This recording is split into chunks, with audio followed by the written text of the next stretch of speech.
எப்போதெல்லாம் உனது வாழ்வில் உனக்கு உதவி என்று ஒன்று தேவைப்படுகிறதோ அப்போதெல்லாம்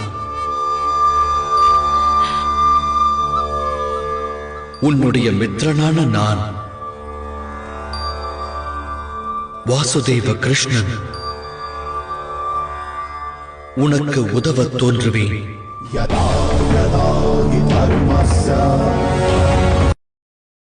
இந்து மதத்தில் சக்தி வாய்ந்த கடவுள் யார் தெரியுமா? ஒவ்வொரு கடவுளாலும் மனிதராலும் அரக்கராலும் வணங்கப்படுபவர். பிரபஞ்சம் முழுவதையும் காக்க விஷம் அருந்தியவர். விஷ்ணுவுக்கு 1000 ஆண்டுகள் தவமிருந்து பழம்பெரும் சுதர்சன சக்கரம் பரிசளித்தவர்.